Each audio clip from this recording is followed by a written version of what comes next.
Hi, everyone. I am Kenny Coogan, and I'm the Education Director for the International Carnivorous Plant Society, and I sit on the board. I'm very excited by our panel. Today, we will be talking about growing Venus flytraps. Now, one of our panelists, Maggie, she made a wonderful World's Carnivorous Plant Day video, which we have on our YouTube and Facebook channel. And we also have a webinar. So that was a talk for World's Carnivorous Plant Day. But we also have a 1-hour webinar from Jessica Poveda about how to grow Venus flytraps. So today's panel, we're going to get to like the specifics that people were asking on social media. And before I let the panel introduce themselves, I want everyone to take a look at my super cool shirt, which is Utricularia inflata. And if you want this t-shirt or a bunch of other really cool merchandise, you can go to the link below. And the proceeds from our tote bags, t-shirts, mugs, sweatshirts, leggings, socks, all go to our education and conservation initiatives. And for our conservation initiatives this year, 2023, we are going to be focusing a lot on Sarracenia.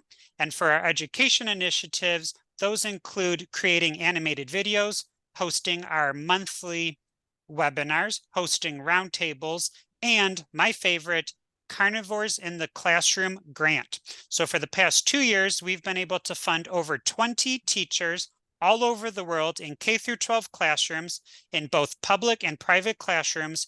And we were able to provide money for them to add carnivorous plants into their classroom. The grant period is always open August 1st through August 31st.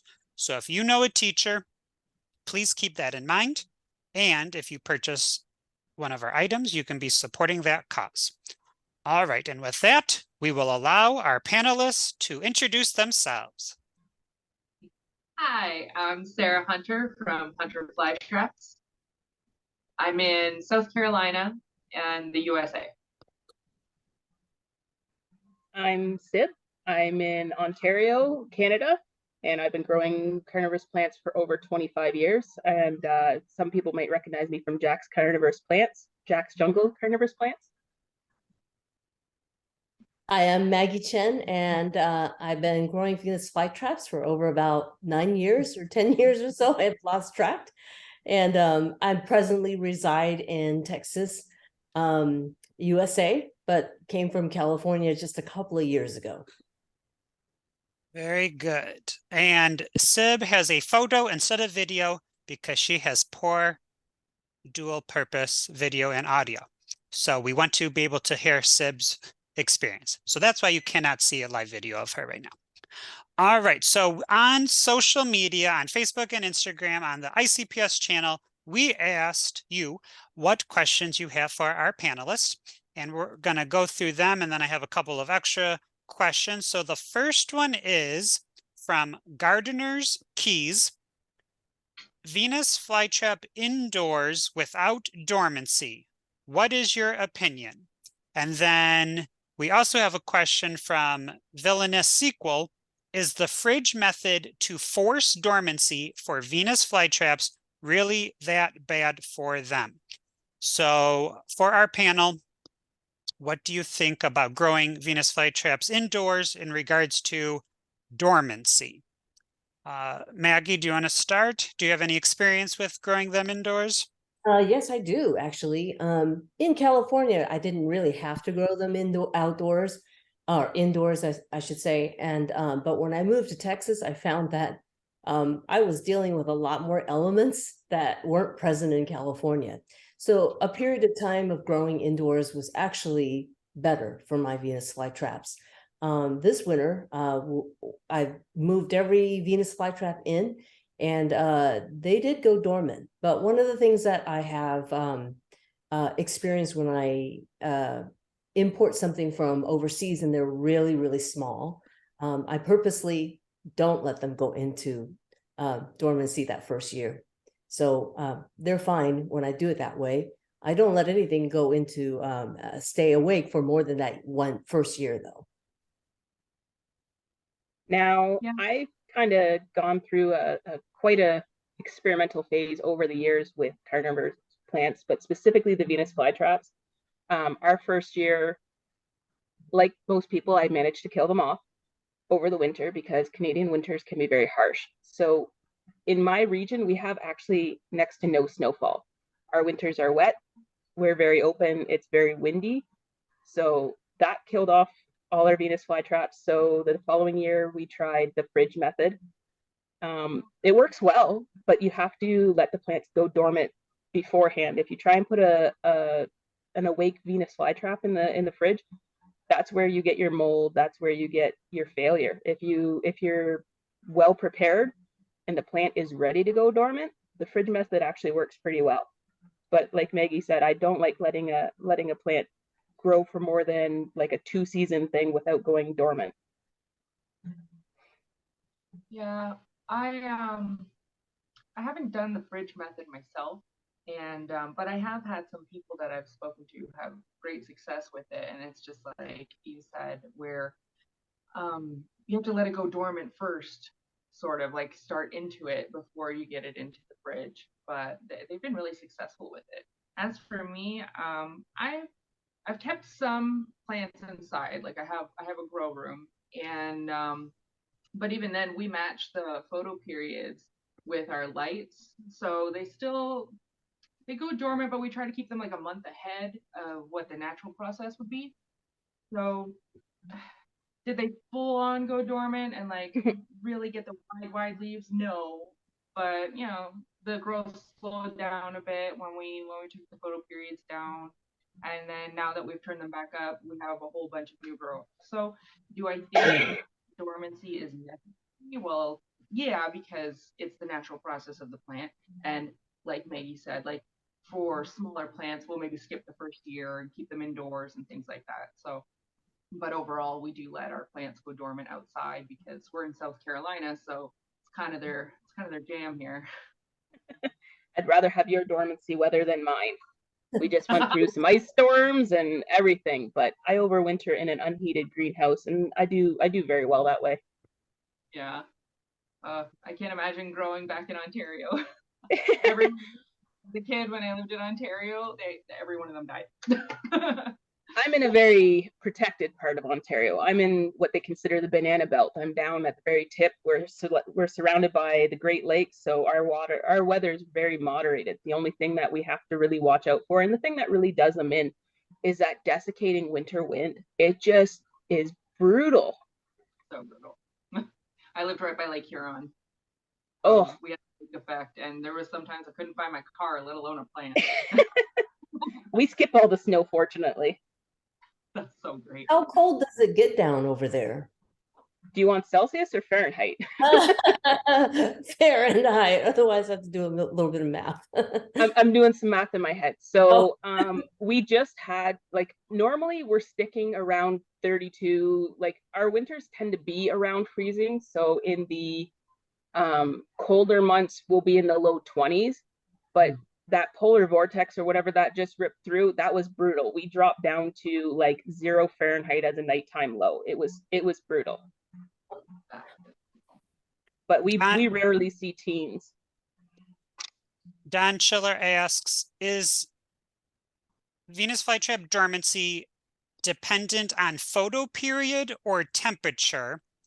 And how does the plant need to die back, or can it be green and grow and still dormant? So Sib and Sarah, you were kind of mentioning how it might be better to allow them to kind of slow down before you put them in the fridge. So how would you accomplish that?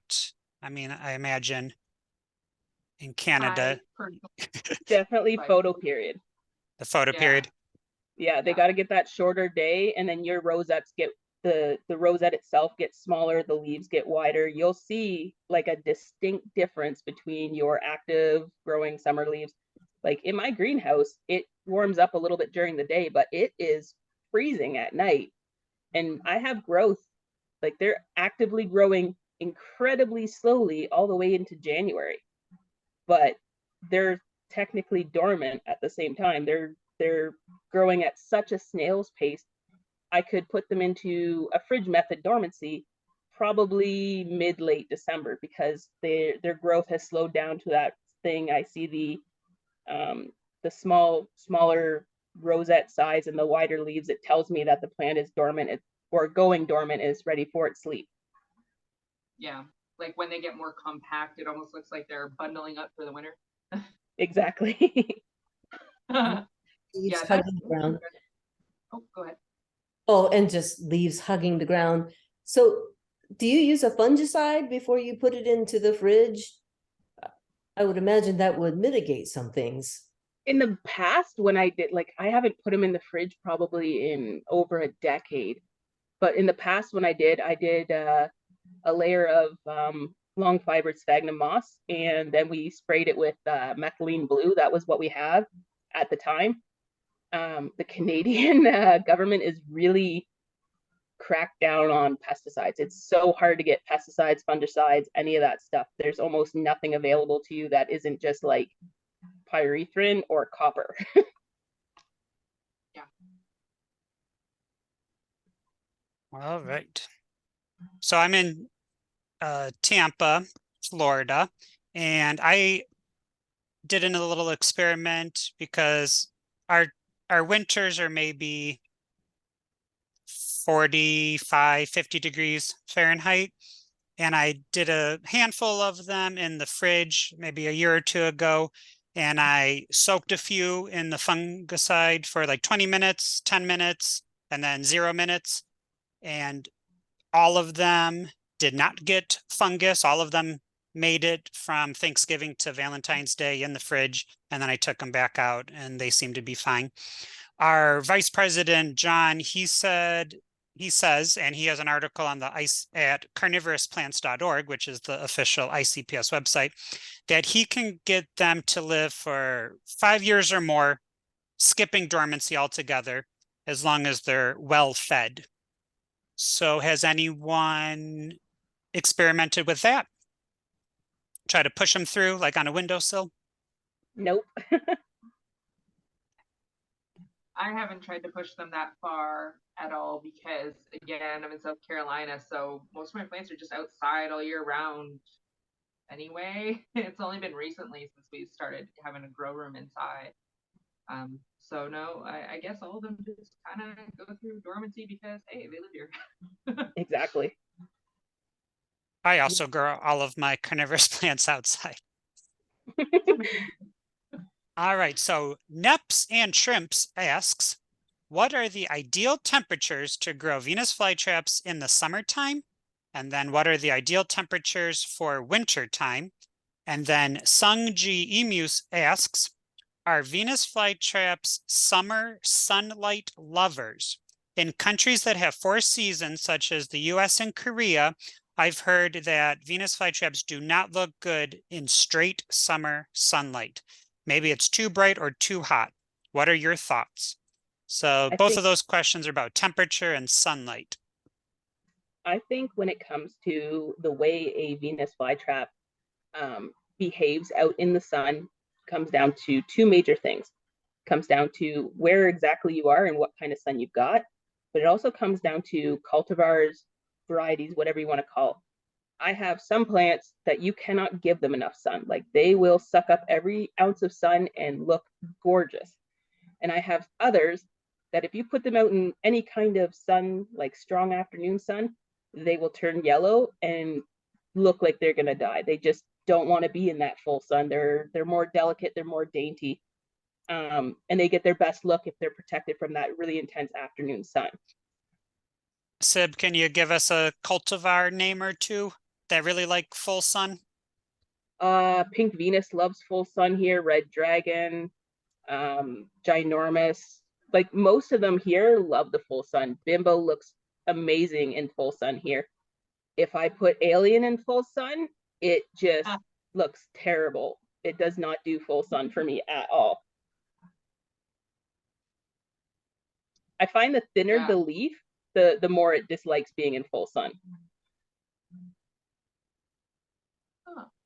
I never thought of that. I noticed that, yes, Alien, it needs protection. It needs a little help eating. It needs like a little umbrella over it. It's the most spoiled plant, I swear. But for me in the South Carolina sun, like red dragon, and just generally the reds, if I have them out there in the blazing sun all day, they don't like it that much. Especially red dragon. They seem to be a little more picky than other ones. Like petite dragon seems to do better than that, in my opinion.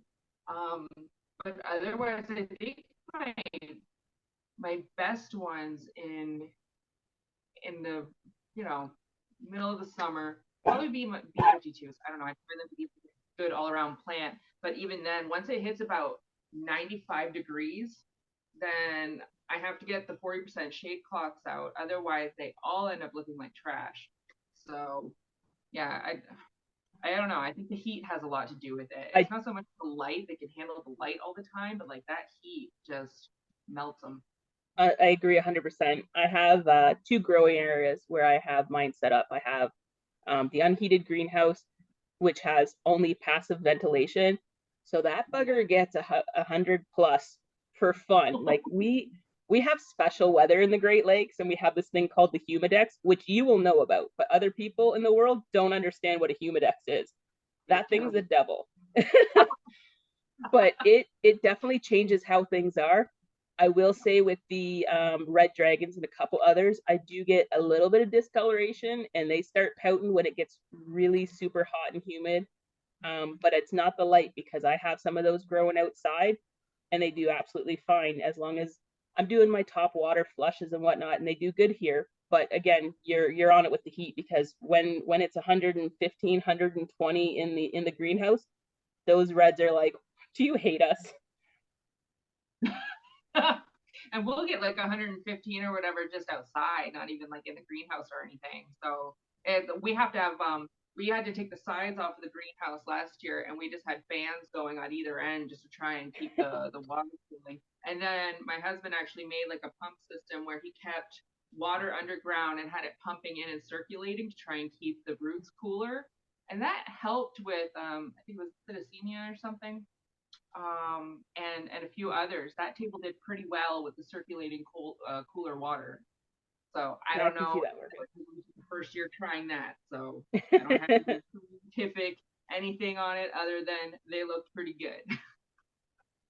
Yeah, Sib, you know, I was going to ask Sib and Sarah, what color and size pots do you have? Because we all know Maggie's beautiful, tall, white pots. Yeah. Oh, she has such a beautiful collection. Are you I guys have little guys. Okay. I depends on the cultivar that I'm working with. My giants, if I'm growing them out to be specimen plants, I'm putting them in 6-inch squares or whatever to give them that space, because the spread becomes such an issue. But a lot of like my production plants that I'm growing out for people, I grow almost everything in 2.5-inch square nursery pots. And I'm talking stuff that people say, oh, those can't live in that. I have beautiful Regias in it. I have beautiful Cephalotus in it. All these plants that everyone's like, oh no, it needs a deep pot. You can't grow it. Yes, I can. Yeah, I have So, too. I like the 2.75-inch white pots. Those are where all my little ones go, and that's usually what I sell in. Or anything else, it's either 5x5x7-inch deep, or even up to I think I have the 9x9, and also like 7-8 inches deep. Anyway, go ahead, Maggie. yeah, so Maggie, the question was about temperature, but then I changed it to the pot size. So no problem. In California, when it got to be about 95, I was in the habit of putting up shade cloth. And I angled the shade cloth in such a way that the hottest part of the day wouldn't really get through. It was like 70% shade cloth, and it's very high, but it was only angled so that it would shade the fly traps during the hottest part of the day. But all of the morning, all the way to early afternoon and all the late afternoon, they had full sun, and that worked really great. I got great big giant fly traps from that sort of setup in California. I don't think I can do that in Texas. I think that's gonna fail me really big time in Texas. So I'm planning this summer. I think the sun is much more intense here. The heat is much more intense here, of course, but I am planning on using a luminette and I will be putting that like a 30% over the top and angling it so that even during the earlier part of the day, or the later part of the day, I should say, we're not going to get that full sun. We're going to use 30% probably as soon as it hits about 85, 90 even, just because I find it to be so intense on the fly traps here. Now, are you in the humid part of Texas, or are you in the dry desert part? It's not the dry desert, and it's not the humid part. It's probably somewhere in between, around 40 to 50% humidity. But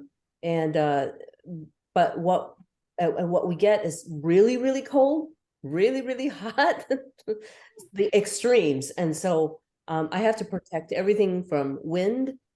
Intense heat is mostly the problem, and the biggest problem with the heat is the nighttime heat.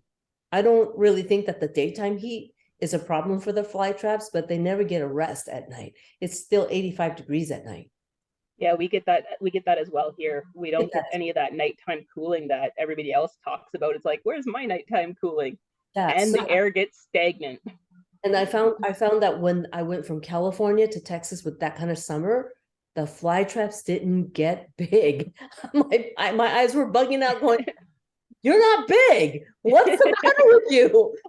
And I expect them to be big every June and July. And I'm like, what's going on? So I really do attribute that lack of nighttime temperature drop.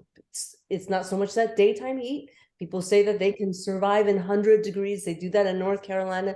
Yes, they're in the ground, so they're protected a little bit more there too. But once they're in those raised white pots on those raised tables, you know, the sun coming down to the side, that temperature hitting that root and destabilizing that temperature in the pot, I think that is really affecting the size of the plants. That makes sense. Maggie, have you noticed any cultivars that do better in heat or light compared to other cultivars, or the typical?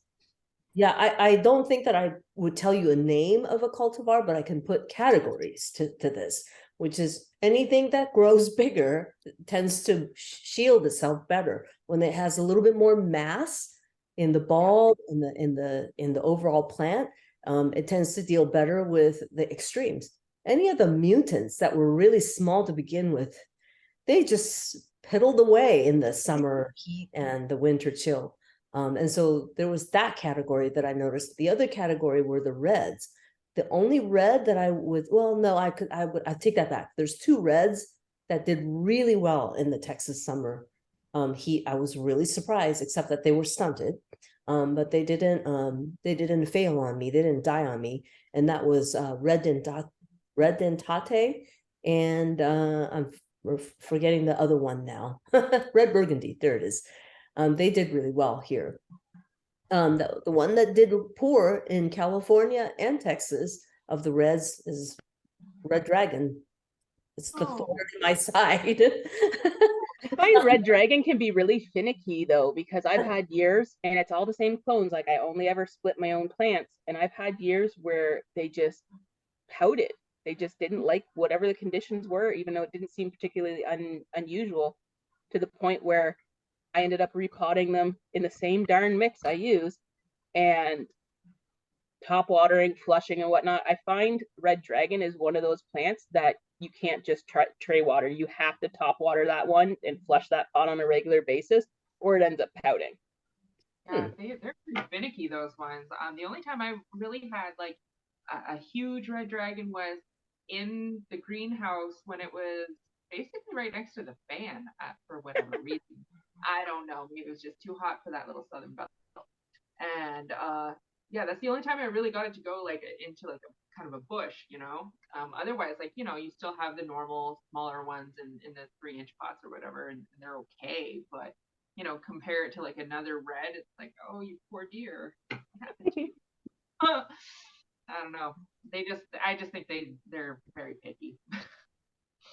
Now, of course, we all have different experiences, but the listeners who ask the questions, they like when we give specifics. So, are any of you willing to say an actual temperature for what is too hot and what is too cold? So I'll, do we That's the- think, like the teens and the 20s, that's pretty good for a fly trap if it's been able to slowly Yeah. go into Yeah, dormancy? I would say like I was checking on my plants and they were doing just fine when they were in the 20s and higher teens. After that snap where we got closer to 0, I ended up having to repot a few. They had some frost damage, which then creates rot opportunities. You clean all that up, they're fine. But yeah, upper teens seems to be, and mind you, my plants are on the bench. They're not protected. Like if they were mulched in, they'd have no problem. Yeah, true. There's lots of different ways you could handle the winter. And then for the extreme temperature, like I said, I'm in Florida. Mine do really well up until about 93. I have them all in a screened in lanai area. So they don't get full sun, but they are in an area that doesn't have tree shade or building shade. And they do well up until about 93 degrees Fahrenheit. Is anyone else? I mean, because I'm next to the Gulf, Yeah. we So don't I get have blinding sun. hotter than that. I have blinding sun. Of course, our angle is just a little bit different because we are in Canada, although I'm very southern Canada. But where I grow, I haven't got an ounce of shade. Nothing ever happens. I would say that they're optimum. Like they're throwing out leaves. Everything's no sunspots or nothing. To the upper 80s, and then after that, then that's when you start getting a little bit of burn on the edges of the leaves of the more sensitive ones. Once you get into the 90s. Yeah, I agree with that because like he said, like 93, 95, that's kind of the cutoff for me when it comes to just having full sun. Then it's like you have to have a shade cloth because otherwise they're just not going to be too happy. That's also when I get the fans going. If I have fans going, then it seems to alleviate some of the heat damage that I get. So as long as I got that, shade cloths, it's all right. But yeah, 90s is when I start to think about when I got to bring out the shade cloths. 95, they're already out, like they got to be. In California, I definitely had my shade cloth out, as I said, when it was in that low to mid 90s. But here in Texas, with both the specific spot I'm in with a drying wind, sometimes 50, 75 miles per hour wind, like we're about to have right now. We're in a tornado watch. Definitely going to have shade cloth, even as low as 85. I just think that will protect the heat around the roots too. And speaking of roots, we're going to move on to the substrate. Don Schiller asks, what is the best media? I think that it depends partially on growing location. Don says, I think warmer growers usually use long fiber sphagnum, where most growers use a peat moss blend. So what is everyone using for their Venus flytrap substrate? Maggie, you want to go first?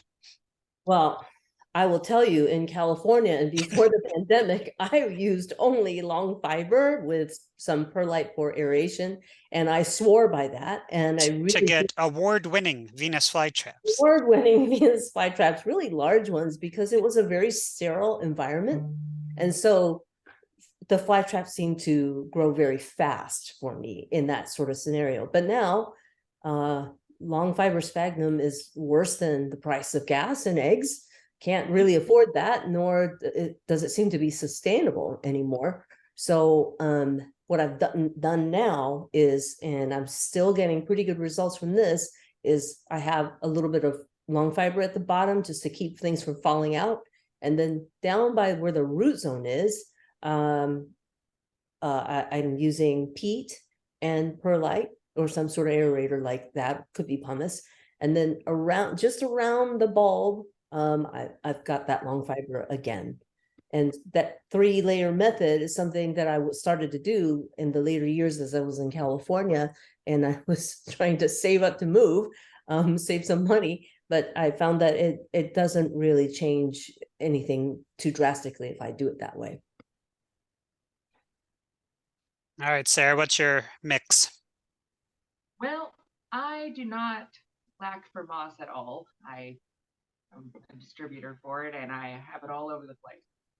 So, but even then, my personal favorite way of doing it is I have a peat, perlite, sand mix, and I also add in some best grow petals.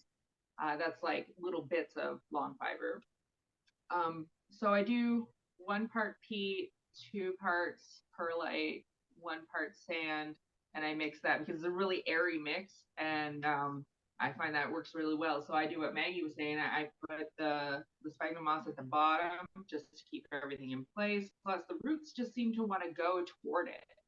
So if I have a nice layer of that at the bottom, then that's a good start. And then I get the peat mix, and then just like she said, I wrap a bit of moss around the rhizome. I pot that in there, tuck it in real tight, and then I top it with more moss on top because then it keeps the perlite and everything else in check. And then also when it rains, then the peat doesn't just splash out or anything like that. So then, you know, you don't have your fly traps falling and sinking too far or anything like that because, you know, you're losing a lot of medium in the rain. So if I use that kind of sandwich method, I find that works the best. It's really airy. They really like it. I've had great growth with it. I'm Sarah, kind of somewhere in between. Oh, sorry.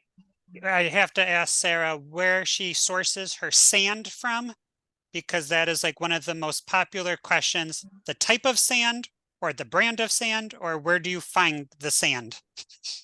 I get my pool filter silica sand at Ace Hardware, and it's the HTH, I believe it is. I'm a visual person. I see the bag, I know the bag, I know that's what I gotta get. But yeah, that's the kind I use because when I tested with the ppm and everything, it always came up like nothing. It's just clean sand, it's easy. I don't have to rinse it, and I have really good results with it. So that's what I use. That's what I put in all my mixes.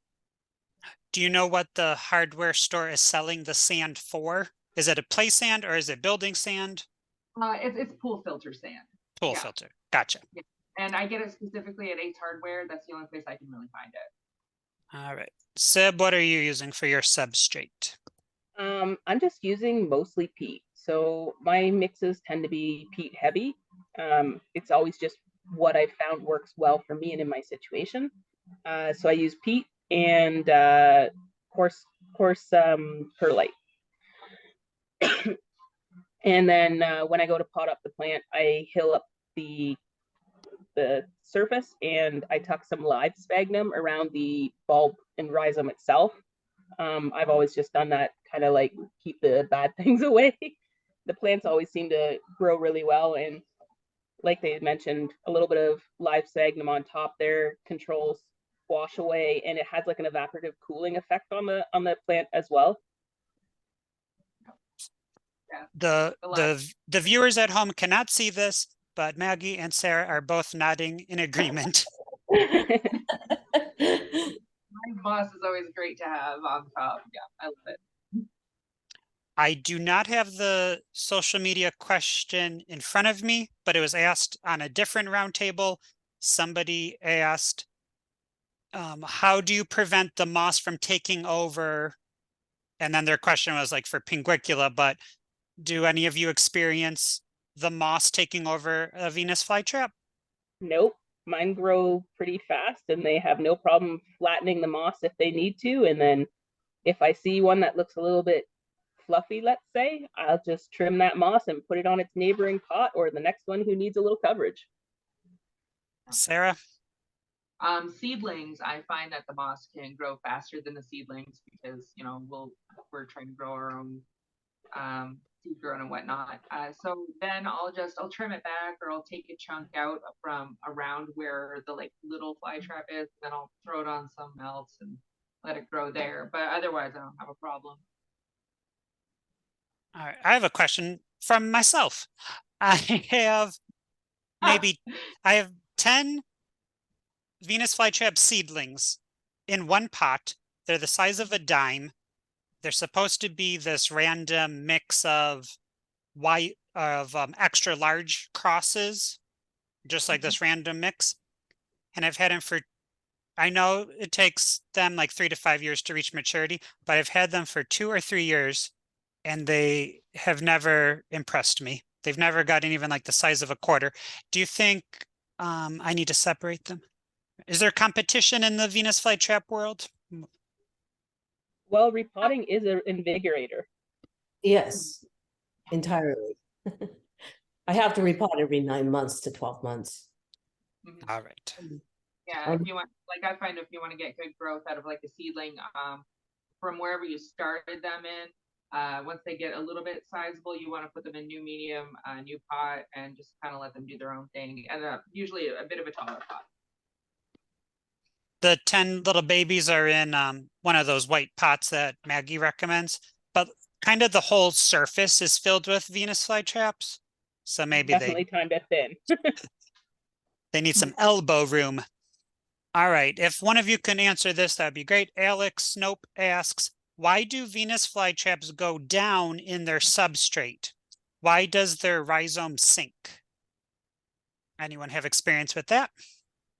They do that all the time.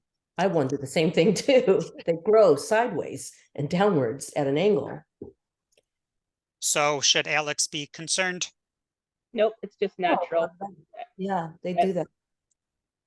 I repot on a regular basis for that exact reason, because I'm only dealing with 2.5-inch pots for a lot of my just random plants. So all of a sudden they're down an inch and you're like, all right, time to time to move along. Do you notice this in the winter, spring, summer, anytime? No, it's just their natural growth pattern. So they have like a little stem that all these little leaf bases all connect to. Like it's not a bulb in what a lot of people think of the way it's a bulb. It's literally a whole bunch of leaves that are strung together. So as it moves along from the growth point, it goes to the side and it goes down. It's just how they've evolved over the years. Yeah. James, yeah, go ahead. I was gonna say otherwise, other than the natural growth pattern and how it just generally goes, I noticed that with some soil degradation, like if the sphagnum moss is starting to break apart at the bottom or anything like that, then the medium will sink. Or like I said before, with the rain. But otherwise, yeah, I agree with what they said.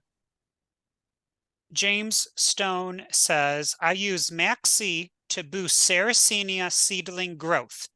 Can this method be used for young flytraps, seedlings, and recent leaf propagation, or like leaf pulls? I've seen a recent paper showing more nitrogen uptake via roots than previously thought. And I'm also interested in about that leaf pull. Can we be fertilizing a leaf pull? I don't use Well, it. I wouldn't do it. And with the seedlings, I would dilute that Maxi a little bit more. And I'm doing the, a 4th teaspoon, a 4th strength for the the larger plants, but anything that is even beyond the seedling, just if the size was small, I tend to go a little bit more dilute. But I might spray them more often because it's more dilute. Seb, anything about Maxi or any fertilizer? I haven't really used it, to be honest. I use like I grow a lot of Sarracenia. Like that's probably my biggest part of my collection. I use a lot of fish food. I don't use Maxi. It's something like I'd taken a break from the hobby with some family issues, and that kind of came in onto the scene when I was gone. And now everyone's talking about Maxi this. I've used it a little bit, but I get better results if I really want to push a plant with the fish food. So I've just been sticking with that. And how do you use the fish food? It's just small pellets, and I literally just pop it down some pitchers. Just one small granular is enough to make a big flush of growth. Is it like goldfish food, cichlid food, tropical fish food? The one I use specifically is insect bites. It's ground up insects and whatnot. It's high protein. It's got no fillers. It's great food. Have you used that on Venus flytraps? I have when I didn't have anything else, and I just soaked it. and then you like massage the lobes of the fly trap? Yeah, usually if you drop it in a couple different things, by the time you go back to the first one, it can be closed. It's not the kind of thing you'd want to do on a large scale. It's only the kind of thing that you'd want to do if you're really like trying to save a plant by reinvigorating it, pushing out that new growth, or if you have something that you see a potential in and you're just not patient like me, and then you can get that extra growth. I can see the appeal to Maxi. I just haven't had the time to play around with it too much. I played around with it a little bit last year. And again, I could see a little bit of improvement over plants I didn't use anything on, but the difference between plants I did Maxi versus plants I did fish food, it was not even close. Before the other panelists reply, let me read the last question because it is the same question. It's from Martha Spooky. It's from Martha Spooky. About Venus flytraps, how many times should I feed them? Is it enough if they eat like one spider every 6 to 8 months? I have a lot of them in my balcony, and can this be considered a nutritional for the plant? And I will say that there was a study that said Venus flytraps in the wild, their #1 food item are actually spiders and crawling insects. And like less than 5% of their diet in the wild are flying insects. So for the panel, how do you fertilize the plants? Are you hand feeding? And how little can they be eating? How much can they be eating?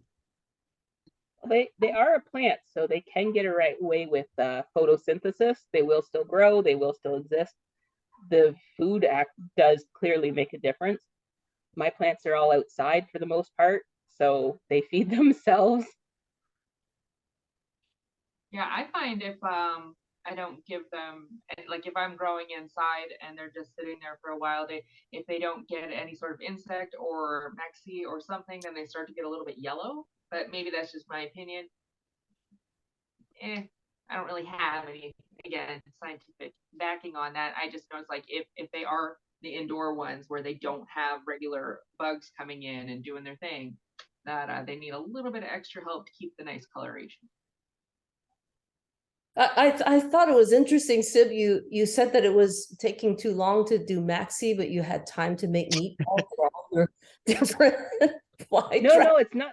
It's not too long to do Maxi. I don't have a lot of experience with it. I said the fish food was takes too long. Like I can see that being too consignment from that one's a little bit more labor intensive.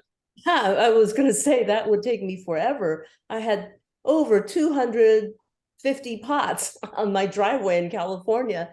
I can't imagine hand feeding every single one of them. So in California, God, no. I would take literally a bucket of dog poo and just stick it underneath the tables, and there was flies around my Venus flytraps all the time. And that worked really well in California, but you know, I don't have that going on here in Texas.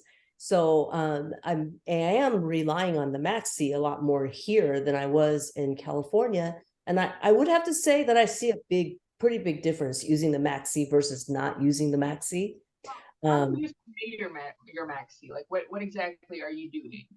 Oh, I'm doing the foliar spray, and I wait till really late in the day, spray underneath as much as I can, maybe get the cells underneath to absorb it a little bit more, and then I will usually test the water that they're sitting in, and I don't sit them in water too much because I want to train the roots to go deeper into the pot by having a drier floor.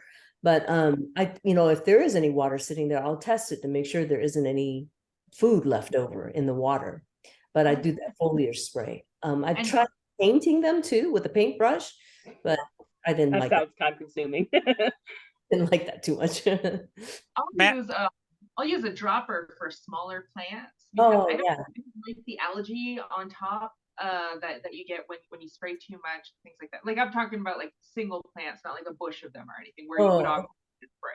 But like for like single plants or like smaller plants, I use a dropper. And you think, oh, how do you have the time to do that? It's because I have a very focused 8-year-old and do all that for me. So that works because I have at least 15 water tables and 2 rooms dedicated in my house. And we just had to move actually to get more room because the plants overtook the property.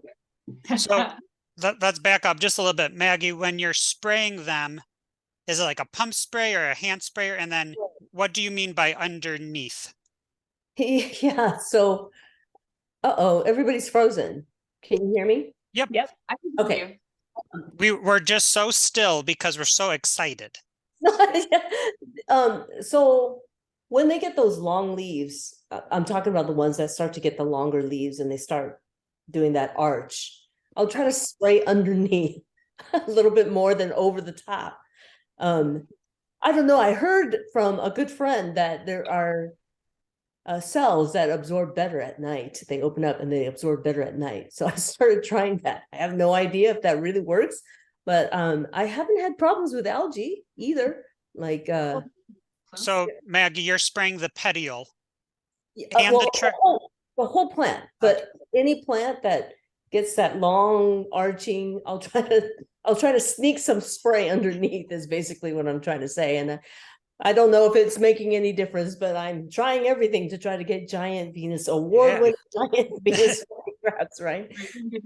And then Sarah, are you employing your 8-year-old to drop it in the mouth of the fly trap or on the petioles or the? I'm just dropping it in the trap mouth because that's where they absorb their food. That's where we're putting it. Made sense to me. So, because again, I don't want it all in the water. I don't want it all over the substrate because we can get a lot of algae. So yeah, we just try and stick it in the mouth. Did you notice if you got a lot of algae on the indoor plants or outdoor plants or all of the plants? When you were applying the Maxi, did you notice you had algae growing on the sphagnum indoors, outdoors, or in all circumstances? Okay. I noticed it only indoors with the grow lights, that bright green blue algae really took over the surface. I guess like in the shadier parts of the area, then we would get it more, but in the bright sun outside, it's not as much of a problem. And are we all using a 1/4 teaspoon of Maxi per gallon? Yeah, pretty much. It's the core strength, yeah. And how often, if we remember, how often are we spraying or using the fertilizer? I was doing about every 2 weeks. Yeah, same, every 2 weeks. But I wasn't getting any algae. I don't know. I wasn't getting any algae. I was getting some algae in the water, in the, when the water tray would get deeper during the hottest part of the summer, when I would keep a little more water there was algae there, I would have to say, but not on the surfaces of my pots. Perhaps, I don't know, maybe the pots were all filled with more either live or dead long fiber. Maybe that has something. It's not on the pots, it's like on the top of the substrate, yeah. Yeah, that's what I mean. Nothing. Well, the humidity differences are big too, right? Like you said you have about 40%. She's in North Carolina. That humidity should be considerably higher. Yeah, in California it was even lower, and I definitely had no algae there. I'm wondering if I'm going to get the same algae here in Texas. Ew, algae, go away. But 40-50%, maybe I won't get it the way that North Carolina flytrap growers would have it. What's your humidity there? Well, I'm in South, and I'm pretty close to the ocean, like Charleston, North Charleston area. So it can be pretty humid. It's pretty humid. I don't actually measure it. I'm going to be honest here. I always feel like I'm swimming. So okay, about 60, maybe 60 or something, or 70. It gets about 50 in the house when it feels cooler. So it's got to be higher than that. It's not pleasant. You can't cool down at all. Yeah, I was going to say, even our humidity, like I just pulled up the weather app here. Our humidity says it's 77% right now, and we don't have any storms or anything right now. So the Great Lakes Basin is soupy. Wow. Yeah, you can't breathe. Oh Yep. my God. All right. We're almost out of time, but I wanted to ask one more question. Because Maggie kind of mentioned it. What is the water table for the Venus flytraps in the summertime? And then how much water do you give them in the winter time when they're dormant? So it sounds like Maggie's kind of getting them to stretch by having a really low water table and tall pots. And you can watch her video, her past video, to learn more about that. So Sarah and Sib, what I use tray method. I have DuraPans, so it's nothing crazy because I like to control my water table in zones. So my Venus flytraps in the summer, they're sitting in 1 to 2 inches of water on the really hot days, but we have a lot of evaporation. Like it's not on an autofill system at all. So I can put 2 inches in there in the morning and it can be down to like a quarter of an inch by the afternoon because the heat is just so brutal. So in the summer, when everything's actively growing, they can be sitting in up to 2 inches of water. But in the winter, I do not let them sit in water at all. I leave those pots and I barely keep them moist over the winter because that's where I find my rot issues happen. If I have wet pots in the winter, I get dead plants. For me, yeah, in the summer, hot months and whatnot, it's about 1 to 2 inches. And that can vary. If it's smaller pots, like the little 2.75-inch ones, they're about this deep. I'll keep it about here, maybe about an inch. On the taller pots, like 5x5x7s, I'll keep it about 2 inches or so. But then in the winter, I still keep them in water. I haven't really had any rot issues, except for like one time. But otherwise, all the other years, yeah, we just lower the level, so it's like kind of like bare minimum. But it's also kind of a time issue because like trying to water everything, by the time I get to say like that section over there, that one over there is already dry. So I just kind of keep rotating, you know. What are your winter lows like? Pardon? What are your winter lows like? This winter we had some 20s.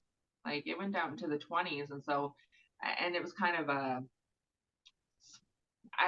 it wasn't a normal temperature that we would get. So like we had to go out and run the tables and everything. But like normally, you know, around 30s, whatnot can be kind of normal. But the winter's so short too.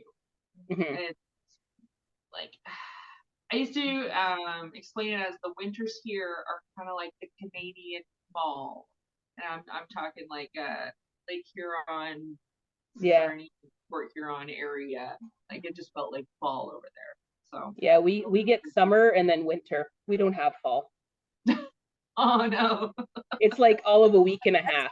We go from like 90s and 80s, and then all of a sudden it's freezing. Yeah, I remember those. That's just like Texas. Maggie, do you have anything to add about watering Venus flytraps? I would say a lot of folks talk about water differently depending on where they are. And probably the best advice I got was from Damon Collingsworth, a California Carnivores, who said, you know, make your growing technique match what variables you have. So I have to relearn how to water here in Texas versus what I did in California. I lived in Los Angeles, and that area, you know, it was fine to keep the pots in water. I wouldn't get any sort of rot even in the wintertime. Out of 250 plus pots, and we're talking about the large pots, even if they were standing in water, maybe I would have one rhizome that gets a rot. But here in Texas, I pretty much have to make sure that everything's topped water every day in the summertime, and that there's a bit of water in there at the end of the day. So I start off with an inch or two, and then with that evaporation, it's pretty much gone at the end of the day. Well, thank you very much, panel, for answering all those questions from the ICPS's social media pages. And for the viewer, if you have a topic that you want to see in a future roundtable or webinar, please send me a message and I will reach out and find people to answer those questions. So once again, thank you, panel, and everyone else. Have a great day. Thanks for having us. It's not a surprise that gardeners, educators, and scientists are fascinated by these unique plants. The International Carnivorous Plant Society, or ICPS, not only love these plants, but welcomes growers just getting started all the way through professional scientists. The ICPS even started an annual World Carnivorous Plant Day to celebrate them. The free online event is held the first Wednesday of May. Take a look around our website and you'll find historic documents about carnivorous plants, growing guides, free educational resources, and more. Have questions? Ask. We don't bite, but our plants do.